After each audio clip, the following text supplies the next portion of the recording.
جموں میں ایک ہمارا یہاں کا کشمیر جس کو محمد شفیع کہتے ہیں, کچھ دن پہلے آپ نے دیکھا ہوگا کچھ لوگوں نے اس کو وہاں گھیر لیا پارک میں اور اس کو دھمکایا وہاں پہ, اس کے ساتھ بدتمیزی کی ہے.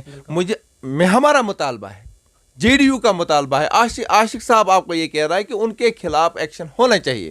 جب اگر ہمارا جوان کہیں بھی غلط کرتا ہے یا نہیں بھی ہوتا ہے اس پر جلد سے جلد ایف آئی آر لاج ہوتا ہے. جی عاشق صاحب, اگر ہم ایجوکیشن کی بات کریں یہاں پہ تو کئی بار یہاں پہ نعرہ لگایا گیا بچے جو وائلنس کو چھوڑ کے واپس آئیں گے یا اسکولوں میں داخلہ لیں گے, یا اکثر ہم اسکولوں کی بات کریں ایک لیپ ٹاپ دیا جائے گا انہیں, لیکن آج تک میں نے بھی کئی اسکولوں کا دورہ کیا ہے, ابھی تک نہ کتابیں ہیں اسکول میں, نہ اکوموڈیشن ہے, نہ فرنیچر ہے, اور میں نے خود دیکھا ہے ہائی اسکول میں 4 کمرے ہیں, میرے پاس ایک فیلڈ رپورٹ ہے. تو جنہوں نے وائلنس چھوڑی, جو امن کے دائرے میں آئے, ان کے لیے محبہ مفتی کا جو نعرہ میں براہ راست کہوں کہ ہم انہیں لیپ ٹاپ دیں گے, آج تک تو کسی ہائر سیکنڈری میں بھی آفیشیل لیپ ٹاپ موجود نہیں ہے, تو کیا کہنا چاہیں گے آپ؟ آپ نے صحیح سوال پوچھا. جو محبوبہ مفتی جی نے بولا تھا لیپ ٹاپ دے دیں گے, بالکل, اگر ہم جب اس کی حکومت تھی, آج تو وہ رو رہے ہیں مگر ٹائم نہیں ہے, سننے والا کوئی نہیں ہے.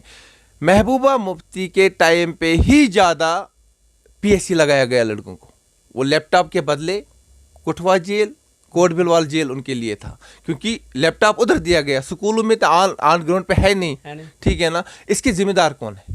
اس کے ذمہ دار وہی سرکار ہے, اس کے ذمہ دار وہی محبوبہ جی ہے, کیونکہ اس ٹائم وہ ٹس سے مس نہیں, لوگ رو رہے تھے, چلا کے نعرے دے رہے تھے ہمیں بچاؤ, لیکن اس ٹائم اس نے یہی سوچا شاید کہ میرے اوپر سینٹرل گورنمنٹ کا ہاتھ ہے, اس نے اس کا دامن تھام لیا تھا. اور کہاں پہ وہ لیپ ٹاپ, آپ دیکھیے نا اسکولوں کی حالات, اگر ابھی بھی آپ دیکھو گے کووڈ کے دوران سے ابھی تک ہمارے بچوں کا مستقبل تباہ ہو گیا, ایجوکیشن نہیں مل پا رہی ہے. اب آن لائن کی بات کریے, اس لیے آن لائن اس لیے رکھا گیا کیونکہ جو ان کا ٹیچروں کا فیس ہے وہ ان کو ہضم ہوتا ہے, اس کے لیے یہ کر, آن لائن پہ تھوڑی ایجوکیشن مل سکتی ہے. ہمارے بچے تو تباہ ہو گئے. اگر وہاں دیکھیں گے آپ گراؤنڈ لیول پر, وہ کتابیں, وہ لیپ ٹاپ کہیں نظر نہیں آئے گا. جی عاشق صاحب, میں بالکل نیشنل کی بھی بات کروں, عمر صاحب فارن افیئرز منسٹر ہیں بی جے پی حکومت میں, تب تو کیا میٹھا تھا, آج کھٹا ہے, آج وہ بی جے پی کی حکمرانی کے خلاف نعرہ اٹھا رہے ہیں. تو کیا آپ کیا کہنا چاہیں گے, وہ تو ایک حصہ تھے اس کے, آج پی ایچ ڈی کے نام پہ یہ کیا آپ کو نہیں لگتا یہ نیا دھوکہ ہے کشمیریوں کے ساتھ؟ کشمیریوں کے ساتھ ہر وقت دھوکہ ہی ہوتا آ رہا ہے, لیکن کشمیریوں سے بھی ایک گزارش ہے میری, اگر آج تک آپ نے 70 سال میں, آپ ہی بات کرو 70 سال میں ہمیں کچھ نہیں ہوا, قرآن میں بھی لکھا ہے جو آزمائے کو دوسری بار مت آزماؤ, کیونکہ جب مجھے آپ لوگوں نے آزمایا میں اس کے قابل نہیں ہوں, میرے تھرو آپ کو ملنا چاہیے وہ نہیں مل پایا. آپ کو تو اب پھر اس پر یقین کریں گے تو یہ تو بدقسمتی کی بات ہے. عمر عبداللہ صاحب بھی اس بی جے پی کے پارٹس تھے, محبوبہ مفتی بھی اس کا پارٹس تھا, تو یہ تو الائنس میں تھے نا. اب یہی پھر سیاست کر رہے, یہی اس کے خلاف بول رہے. مجھے پتا خدا رہا کیا بنے گا, اس کو لوگوں کو یہ سوچنا چاہیے نا. ہم چاہتے ہیں کہ نیا کشمیر بنے, لیکن اگر مینڈیٹ ہی ہوگا وہ مینڈیٹ لوگوں کا ہونا چاہیے, نہ کہ پارٹی کا. عاشق صاحب, کیا آپ کو لگتا ہے کہ ایک نئے سیاسی دور کا آغاز ہونا چاہیے کشمیر میں, اور جس سے یہاں پہ ترقی ہو, تو کیا لگتا ہے آپ کو کون سی پارٹی اس کی مستحق ہوگی؟ دیکھیے کتنے, اگر P D P, national Congress, جتنے بھی یہاں پارٹیاں رہی ہے, سبوں نے سبوں کا چہرہ دیکھا. ہم چاہتے ہیں کہ نئے چہرے سامنے آنے چاہیے, یوتھ کو موقع دیا جائے, جوانوں کو آگے لایا جائے پلیٹ فارم پہ, کیونکہ جوان کو ہی پتہ ہے, جوان نے ہی یہاں کے گولیوں کا سامنا کیا ہے, ہر ایک مصیبت کا سامنا کیا ہے, جوان کو ہی ہر ایک مشکلات کا سامنا کرنا پڑا. ہم چاہتے ہیں کہ جوانوں کو موقع دیا جائے. یہ خاندانی راج جو ہے, انہوں نے آج تک خاندانی راج کیا ہے, اب اس خاندانی راج کو پیچھے ہٹانا ہے.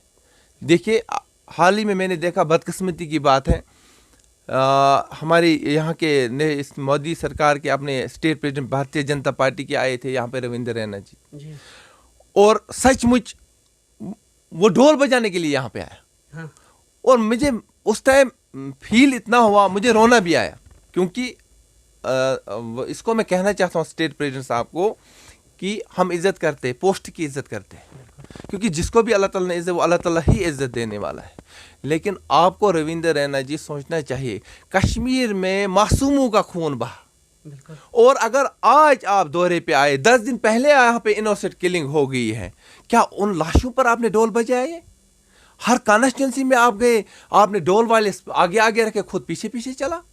اگر آپ واقعی آپ کو درد ہوتی ہے جموں اینڈ کشمیر کی, جہاں کے آپ رہنے والے ہو, آپ بھی ایک باشندہ ہو جموں اینڈ کشمیر کے, کم سے کم آپ کو یہ سوچنا چاہیے, آپ کو پہلے ہی تعزیت پہ جانا چاہیے تھا ان کے گھر پہ جو یہاں پہ ڈاکٹر مدثر کی کلنگ ہوئی اور الطاف کی کلنگ ہوئی. اور اگر اس کی بات کریں مغرے کی بات, جن کو ابھی تک ڈیڈ باڈی نہیں ملی, اگر جموں اینڈ کشمیر میں آپ نے قدم رکھا, آپ کو سب سے پہلے وہ سٹیپ اٹھانا تھا. سرکار تو آپ کی ہے, آپ ان کے بچوں کے پاس جاتے, آپ ان کے جسٹس کے لیے اپنے نریندر مودی جی کو ریکویسٹ کرتے, اپنے ہوم منسٹر آف انڈیا کو ریکویسٹ کر, امت شاہ جی کو ریکویسٹ کرتے, سر اس کی مغرے کی ڈیڈ باڈی اس کے لاہور کی ان کو واپس دیا جائے.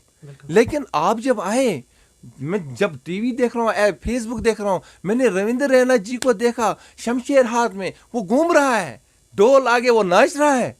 کیا یہی درد ہے آپ؟ جی, حال ہی میں بی جے پی کے ایک قداور نیتا کہے ہم کشمیر میں, صوفی یوسف صاحب نے کہا کہ جو اپنی پارٹی یا دوسری جتنی بھی چھوٹی بڑی پارٹیاں وہ بی جے پی کا حصہ ہے. تو کیا آپ کو لگتا ہے آج انہوں نے ان پہ پردہ اٹھا کے اس دھوکے کو صاف کیا ہے؟ دیکھیے, ایک جنگ ہے. اگر لوگوں کا ماننا ہے اپنی پارٹی بی جے پی کی پارٹی, ٹھیک ہے, ہم بھی مانتے ہیں. وہ جس طرح الطاف صاحب نے بولا ہمیں بی ٹیم کہا جاتا ہے, ٹھیک. ایک بار جیسے پورے یہاں کے جو بھی ان کے ساتھ ایم ایل اے کانگریس سے نکلے, اپنی الطاف صاحب کے ساتھ جوائن کیا, یا غلام حسن میر صاحب کی بات کریں, انہوں نے کیا. ہمارے عثمان مجید کانگریس کے تھے اس ٹائم, میں بھی کانگریس کا ہی تھا اس ٹائم, وہ اس میں چلے گئے. اور جب جتنے بھی لیڈرز تھے وہ نریندر مودی جی کے پاس گئے میٹنگ کے لیے. ظاہر سی بات ہے, جب تک انہوں نے آشیرواد نہیں لیا ہوگا تب تک یہاں پہ کوئی پارٹی نہیں بنتی ہی نہیں ہے. اگر کوئی بھی پارٹی آج بنتی ہے, نئی پارٹی جو بھی سامنے آئے گی, آپ کو نئی کوئی بھی نام دے کے سامنے آ جائیں گے, کہ ہمیں لگتا ہے کہ ان کو وہیں سے ہی آشیرواد ملتا ہے. تو اسی لیے آپ تو سمجھدار ہو, لوگ بھی سمجھدار ہیں, ان کو بتانے کی ضرورت نہیں ہے کہ مجھے بتاؤ, اگر یہ لوگ لڑ رہے کشمیر کے حق کے لیے, جیسے کہ آپ بات کر رہے تھے آرٹیکل 370, مجھے بتاؤ یہ الگ الگ منشور کیوں ہیں بھائی؟ پارٹیاں کیوں پھر الگ الگ ہیں؟ یہ اپنی پارٹی یہاں سے سجاد لون پیپلز کانفرنس کی بات اگر کرے, وہ بھی پہلے گپکار الائنس میں گھسا, اس کے بعد پتہ نہیں آگے بات ہو گئی, اس نے الگ پارٹی بنائی, اس کے ساتھ بھی کچھ لوگ آ گئے, اور اپنی پارٹی میں بھی کچھ لوگ آ گئے. بھائی یہ سیاست ہے, یہ لوگوں کو دھوکہ ہے, یہ پھر دھوکہ دینے کی کوشش کر رہے ہیں. جی, میں ایک آخری سوال آپ سے پوچھنا چاہتا ہوں. پی ایچ ڈی کے نام پہ پچھلے سال 2020 میں ڈی ڈی سی الیکشنز کو یہاں پہ کانٹیسٹ کروایا گیا. سبھی سیٹوں پہ تقریباً اچھا سا الیکشن ہوا, اچھا خاصا الیکشن, لوگوں کا رد عمل بھی رہا, اس میں پارٹیسپیشن بھی رہی. لیکن آج تک 370 کو لے کر کسی بھی ڈی ڈی سی کینڈیڈیٹ نے ایک ریزائن نہیں دیا, ایک سٹیٹمنٹ نہیں دی, اور جو ان کا ویلیو تھا, کہا جاتا تھا کہ ان کا ایک بڑا عہدہ ہوگا, آج تک ہم نے کسی بھی میدان میں ڈی ڈی سی کو بات کرتے ہوئے نہیں دیکھا, نہ ریزائن کرتے ہوئے دیکھا. جو آپ نے بات کی, میں اگر اپنی بات کروں, میں بھی الیکٹڈ ایک نمائندہ ہوں, میں کاؤنسلر ہوں, یہاں سے جیتا ہوں. لیکن گورنمنٹ نے جب ہمارے سے ایسے وعدے کیے تھے کہ آپ کو پورا پروٹوکال دیا جائے گا. اگر میں آپ کو ایک فائل دکھاؤں, اپنی بات, director general of police, inspector general of police, security A D G P, D I G Baramulla, S S P senior superintendent of police, پورے لکھ کے دیتے ہیں ان کو پروٹوکال دیا جائے, لیکن آگے وہ اپروو نہیں ہو رہا. یہ تو دھوکہ ہے, ان کو سبوں کو دھوکہ دے دیا. اب ریزائن کون نہیں دیتا ہے؟ ریزائن اگر آپ دیکھو گے اس گراؤنڈ لیول پہ, پورا بھارتیہ جنتا پارٹی نے کور کر کے رکھا ہے, افسروں کو بھی دبا کے ہی رکھا ہے. پروٹوکال صرف بھارتیہ جنتا پارٹی کے ہی لوگوں کو ملتا ہے, ادر پارٹیز جو ہے ان کو کچھ نہیں ملتا ہے, ان کے فائلوں کو ریجیکٹ کیا جاتا ہے. کیوں؟ اس کا کارن یہ ہے, جیسے ان کو تنگ کیا جائے یہ بھارتیہ جنتا پارٹی میں شمولیت کریں گے, کیونکہ ہمیں ویسا پروٹوکال دیا نہیں جو ہمارے سے وعدے کیے گئے, وہ تو زیرو ہے.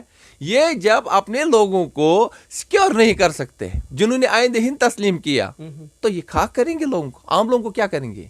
یہ تو ہم لوگوں کو سیکیور نہیں کر سکتے, اور بالکل یہ آپ دیکھو گے جتنا بھی خرچہ ان کے ورکرز پہ, ان کے ڈسٹرکٹ پریزیڈنٹس پہ, سیکرٹری, جنرل سیکرٹری, 4 گاڑیاں سیکورٹی لائن سے دی گئی ہے, پوری زیڈ سیکورٹی دی گئی ہے.